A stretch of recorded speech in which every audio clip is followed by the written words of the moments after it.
taught at a Waldorf-inspired school for a year a while ago, and here are some things that I learned that I really loved.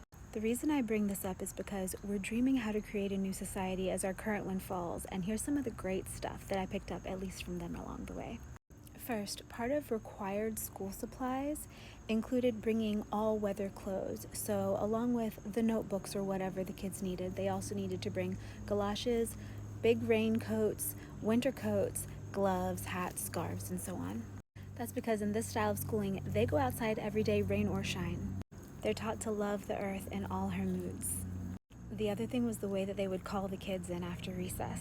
When I first went to interview at the school, they were having a school day, and the kindergarten and first grade classes were in a building that had been converted from a house into a part of the school. The second to 12th grade classes were a little ways away in a different building that had been built just to house students. Around that converted farmhouse was a yard and a playground and a bunch of land with a little brook running kind of in the woods on one side. And when I first was around, I couldn't even see any kids.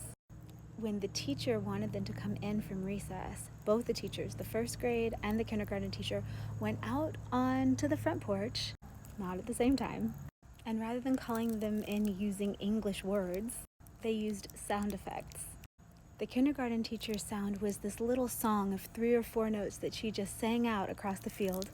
And the first grade teacher's sound sounded kind of like a bird call. I think it was like cuckoo, cuckoo.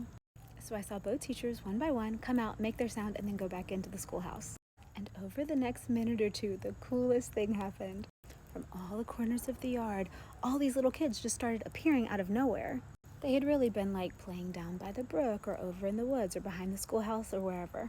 They just kind of appeared, kind of melted out of the woodwork and started trundling up to the schoolhouse.